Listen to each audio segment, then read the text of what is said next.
তারা এখনই ভবিষ্যতে কে আসবে তাদের তেল দেওয়া শুরু করছে। দলীয় বিবেচনায় যদি তারা আমার কথা শেষ করতে দেন, দলীয় বিবেচনায় যেন তারা কাজ না করে এই জন্য অলরেডি আমি তাদের ইনস্ট্রাকশন দিছি।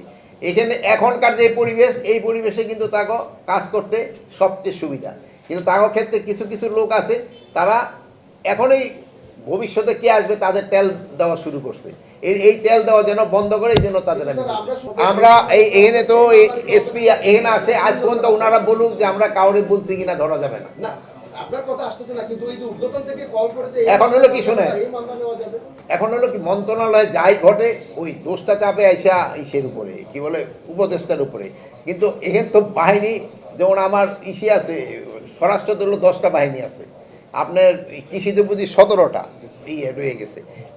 মানে আপনারা ওই ওনাগর সমস্যাটা কিন্তু আমাদের কাছে আসে, কিন্তু অনেক সময় আছে যে সমস্যাটা আমাদের কানে আসতে দেরি হয়।